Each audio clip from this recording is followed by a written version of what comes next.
What's good, people? Agent Juice reporting for duty. On today's exciting episode of Drawing Inspiration, I change my pants! Also, I'll be drawing the one and only Tack from the insane murderfest-turned-children's cartoon, Invader Zim.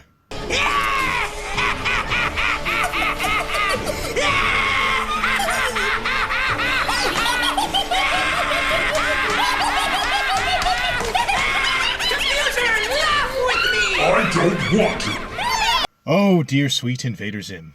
This is another one of those shows, much like Ed, Edd n Eddy, that has such a unique vibe to it that I haven't seen anything quite like it before or since. From the first day I laid eyes on it, Invader Zim captivated me in a very striking way.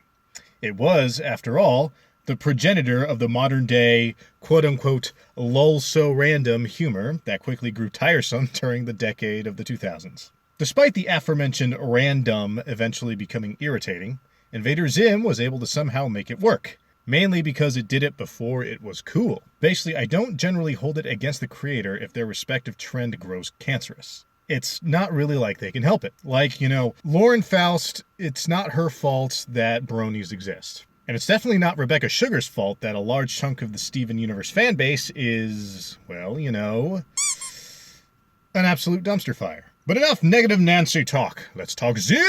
Invader Zim wasn't a show that I was super obsessed with, but I did end up enjoying it greatly. Mostly it was actually my sister who was more obsessed with Zim than me. I was just along for the ride and enjoyed said ride. And as I said before, it was an incredibly unique show, nothing like I've seen before, especially compared to the other Nickelodeon cartoons on air at the time. It was comically dark. The atmosphere of the show was very oppressive and consuming. Each episode had a sinister twist to it, and the strange random nature of the gags mixed with that dark content made the whole show feel like a trip through a loony bin. It's an insane show filled with insane characters doing insane things. My poor insane son. Yes, it was a wild ride, but then when the world needed it most, it vanished. And then, over a decade later, lands Enter the Florpus on Netflix. And it was glorious. Now, I enjoyed watching Invader Zim, but Enter the Florpus was Zim on a whole new level.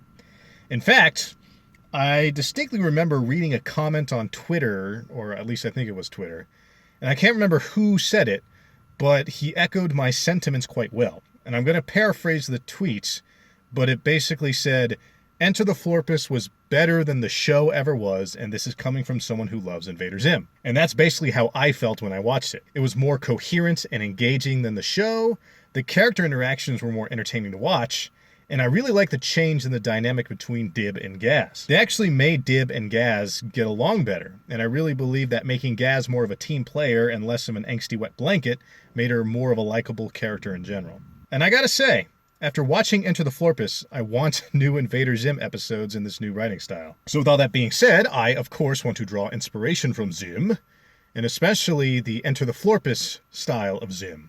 Much like I mentioned in the Ed, Edd n Eddy video, I want to create something that has such a unique feel to it that it's impossible to mistake my work for the work of someone else. Secondly, I would love to create a world that's able to use oodles of zany humor while also maintaining a dark atmosphere. Dark comedy, after all, is my favorite form of comedy. So I'd love to make something dark and comical in much the same way that was done in Invader Zim, but of course with my own twist to it. Finally, I'd love to make something that captivates the imagination of its audience in a similar way that Invader Zim did. There is no denying that Zim is a cult classic. I mean, the show even has its own convention called like InvaderCon or something. Now, I know that a show that garners a following as rabid as the Zim following will come with its fair share of crazies, and I don't envy that part of the deal. But it would be nice knowing that at least some people out there really fell in love with my work and got something amazing out of it. Now, let's discuss Tack. Dib is actually my favorite character in Invader Zim, but Tack is by far my favorite non-recurring character. In fact, I love Tack so much that if she were a recurring character, she'd beat out Dib as my favorite on the show. I like Tack so much that I've actually drawn her on multiple occasions throughout the years as an internet artist. This particular image being the first one I ever posted on my very first DeviantArt account many moons ago. And this picture was the 10-year anniversary of the previous picture that I made. Yeah, I've been doing this for a while now.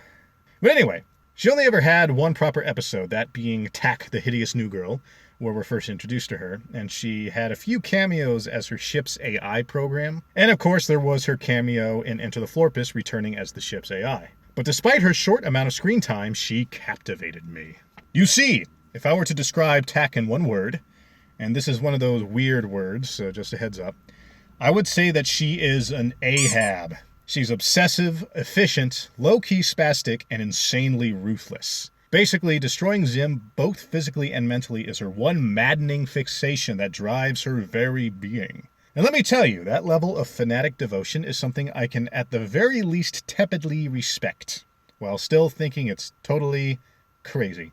All those quirks mixed together in a captivating and eccentric performance is what I really like about Tack, and also what I would like to glean from her. I would love to create a character that has the kind of sheer charismatic and psychotic pull that Tack showcases. In one episode, she became an instant hit with the fans, so you know that they were doing something right with her. I would love to create that lightning in a bottle kind of character myself one day.